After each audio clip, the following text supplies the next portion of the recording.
Welcome to day 7. It was a great day. Good weather here, and I went out to a couple different areas. I started in the 13th arrondissement for some quaint little cobblestone streets and some really great street art. Absolutely enjoyed that. Not a huge area I wandered through, but phenomenal street art. I love some good street art, and it feels a bit unique in Paris because you may or may not be aware, but Paris is pretty strict about keeping the buildings up, making nothing look too particularly shabby. So if you're a building owner, you've got responsibility to regularly paint and keep up your building and keep it looking fresh and clean. And you do notice that compared to other cities in Europe. I would say that there is a difference, especially if you're in the main core. So I'm not sure what the relationship with street art is. If it's somehow sanctioned and okay, um, maybe after a certain amount of it shows up and an area gets known for it, then it's accepted. But really, really enjoyed it. Some really talented folks. And then after that, I wandered up the Canal Saint Martin and um, old roots there. It is a canal full of locks. It was very much part of how goods moved around Paris and even across France once upon a time. Now it is largely city parkland, I suppose, something like that. Now it's a great place to stroll, although there's absolutely boats up and down the canal that you see.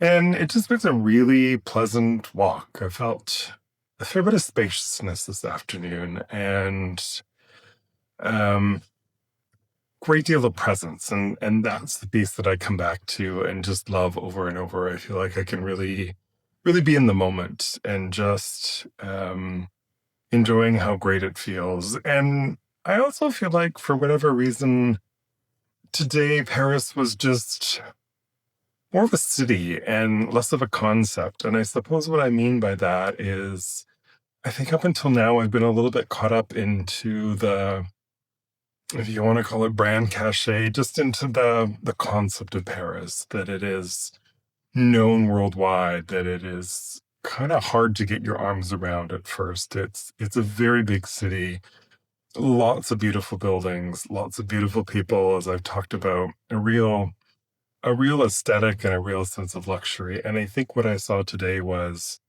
just a whole lot more people living a regular life, a whole lot of people having lunch by the canal, some people out in the park, and it felt great. Suddenly Paris just seemed like a set of streets, of buildings, of parks.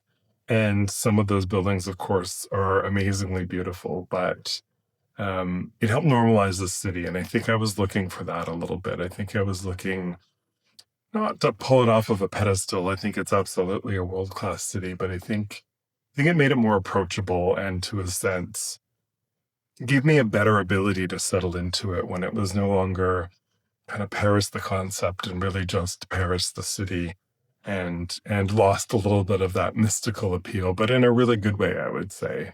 I'm starting to get a little bit bored on the metro. Nothing wrong with that. Great for people watching, but yeah, coming back, it's like stop after stop after stop, and I was ready for an express train, but there wasn't exactly one. But this is the rhythm that I wanted. This is sort of the sense of what it's truly like to live here, and I'm absolutely enjoying that.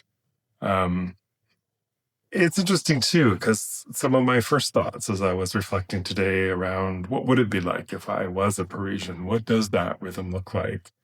And my first thought was, oh, I would be going to work and coming home on the metro. And then my next thought was, well, maybe, but maybe not. And why do we hold this stereotype in our mind and really around that our jobs are kind of Monday to Friday, 9 to 5, commuting with everybody else? Is it the truth for a whole lot of people? Sure. And it's a little more 10 to 6 here, I think, even 11 to 7 in some cases. It's definitely a later rush hour. But I think I just found it interesting for a moment that was my first thought. And yet, if I had to go back to a Monday to Friday regular office hours job, maybe, but I don't know that that would be my first choice. I think There's a whole lot of flexibility that I'm enjoying. I feel like I can do work at different times in a way that better suits me, that better aligns with my energy. That there are days when I want to get a whole lot of stuff done and days when I don't feel as productive. And I still had those when I worked in a corporate career, but you tend to have to kind of hide those a little bit more sometimes, or you're simply kind of pushing through even on the days that you don't feel like it. And there's nothing wrong with pushing through, but I also think maybe we are better served in terms of aligning ourselves with where our energy is. And to me, this is all of those pieces that are part and parcel of really aligning a life into meaning and purpose for you. What are the things that are going to help you feel less like you're actually at a day at work and doing more things that you love? What is it when a project's going well or you're really into something that you're in that state of flow and you're really not watching the clock? And when we work for ourselves, when we work from home, a whole lot more flexibility, a whole different zone. Um, Even those that work from home as part of corporates, often there's sometimes a sense of being monitored a little bit, or at least an expectation that you're around for meetings at different times. And I think there's some unlearning that can happen there. I know there was for me. I think it's learning that maybe I want to work on a Saturday, but not on a Wednesday. And that's the choice that I get. That is the freedom that I get. And just that ability to let go of more and more rules and more societal stuff and find what truly works for me. And I think that is a part of my time that is here. I was listening to a podcast with James Hollis, who is a Jungian analyst and really fantastic writer on the midlife space. And one of the things that he was talking about was really in the process of change, we can sit in a zone where we're almost at risk of either leaning into depression or leaning into anxiety. He talks about depression as wanting to move forward, as knowing something needs to be different, but our inability to take action. And depression really can be that kind of hitting against the brick wall and sort of losing our enthusiasm because we're not making any kind of progress or just seeing a way out. So I think that energy can turn inwards. Does it have a component of brain chemistry? Absolutely. And I think there can be both pharmacological and some important, maybe psychological aspects that need to be addressed in that space. But um, I do resonate with the idea of if you're holding yourself in a space where you know you want different, where you know you need different, but you're not allowing yourself that permission to move into a different space, I can see how it could be depressing, or at least, if nothing else, something that would sap your energy. And the anxiety side comes from wanting to make changes, but really just being unsure of those changes, of, I think, often fear of the unknown. And that sometimes we want more certainty than we're going to get when we make those decisions. And I think this is a huge part of my journey. I could tell you early on, I was leaning maybe in that more depressive space of wanting to get out, of slowly and reluctantly realizing that I could work another 10 years or 15 years and get the full pension and move my happiness out, down into the future, down the road. But that wasn't going to work. That wasn't what I could tolerate, because I think when I tuned into myself and did some somatic work and really understood some of my gut instincts, some of my somatic knowledge that existed in my body, it very much became clear that 10 more years of energy sapping, of work that didn't satisfy me, of kind of corporate loops of been there, done that, not a lot of value add, don't seem to be really making headway here, not seeing transformation that's useful or productive. There's no way I could have done 10 years of that. It would have completely drained me. I truly would have been just kind of exhausted and tuned out every evening and every weekend. But the flip side of that was still the anxiety. My very first conversations in that space, I remember, were really all around wanting different, but for me, I was unwilling to compromise on the idea of financial security. I couldn't see a life beyond a paycheck that arrived every 2 weeks, like regular clockwork. And it really took me some time to embrace the idea that I could move into something that was contract to contract, that the market was big enough, that my skills were there, that people would value the skills and abilities that I brought to the table. And slowly but surely, I could get there. And it also very much required that I built an appropriate runway for myself. I wasn't going to leave what I knew without a good for me, I chose 6 to 9 months of cushion, of the ability to continue to pay my bills over that time period, just to make sure that I was going to feel secure, that helped work through some of that anxiety. There was anxiety around what people might think, that was I throwing away something that I would want back and wouldn't be able to get back? Was I, having worked and competed for positions and risen across corporate ladders in different organizations, was I about to jump off that ladder, never to return? Those are very real fears and things that I had to work through. But eventually, I think it became clearer and clearer that I wanted a path where I got to decide. I understood more and more what brought me energy, what felt more like meaning. And it wasn't about an easy road. It's been a lot of work, it's been a lot of effort. There are days when the idea of going to a job or having somebody tell me what to do may seem a little bit easier. But I think the rewards are infinitely more worth it. And this is, again, so much of what my time here is all about. It is enjoying and savoring and to some degree seeing this as a reward as my efforts, and not because, again, it is exotic Paris, but because it's my ability to be in a different space, to have a different rhythm to my life, to connect with new ideas and new sites, and simply see what comes out of that, what new ideas connect, how does it start to rewire my brain with new ideas, new concepts, new innovations that I want to bring forward. And that's very much what I'm enjoying, is the sense of spaciousness, the sense of being exposed to all sorts of new things, being getting to see different cultures, getting to practice different languages, speaking French, reading a whole lot of French ads, and just really occupying a different space. I think sometimes we need that different space. And I do this after a year of transition.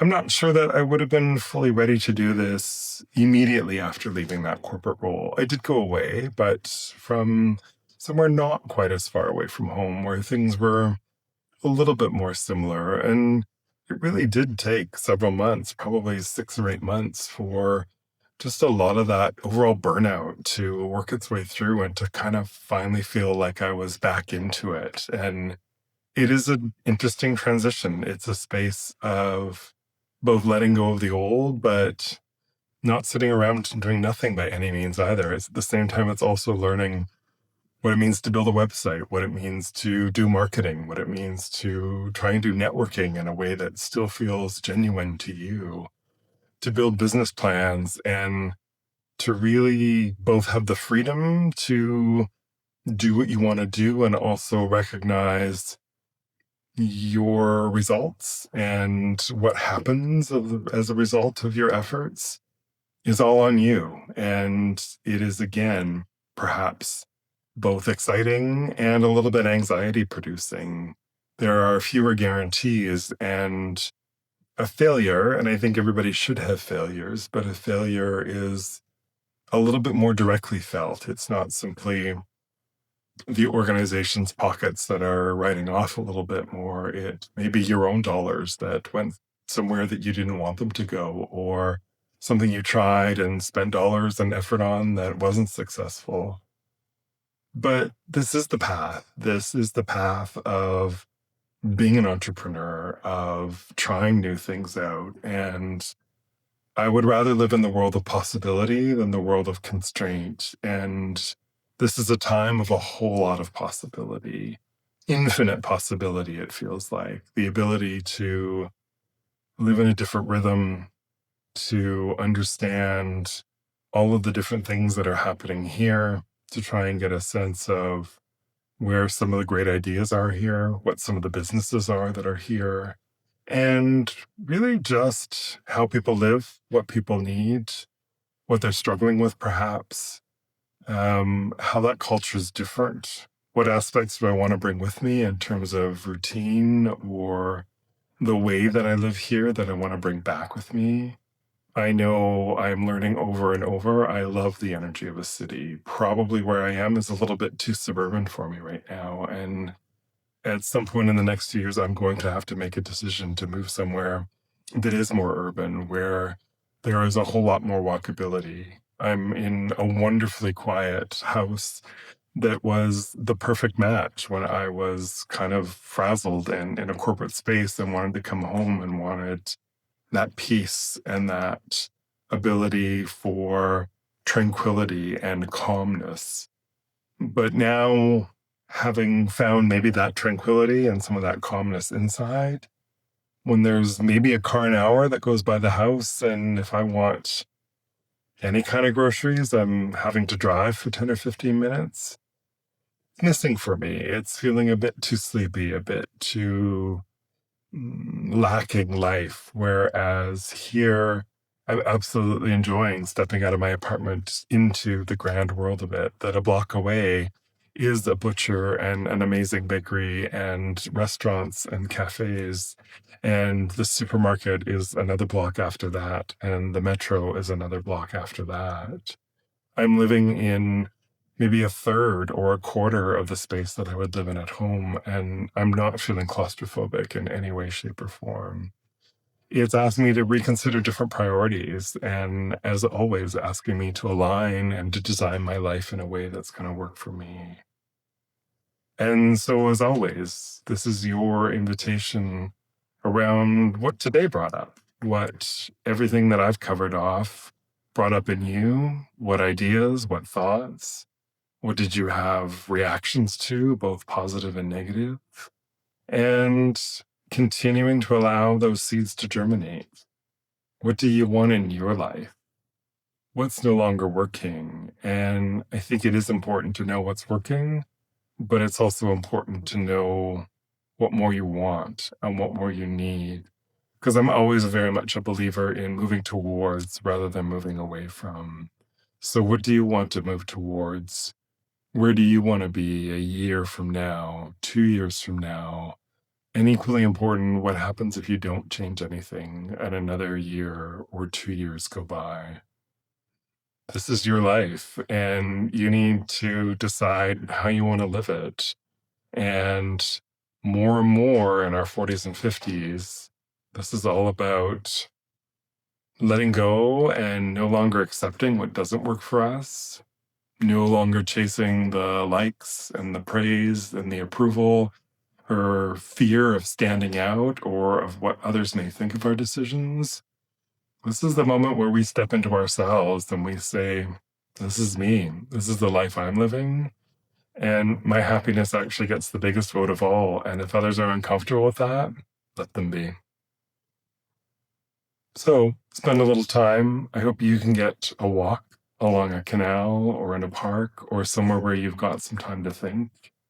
And keep focusing on those seeds. Keep focusing on how you want your next chapter to be. And I can't wait to hear about it one day. We'll talk to you tomorrow.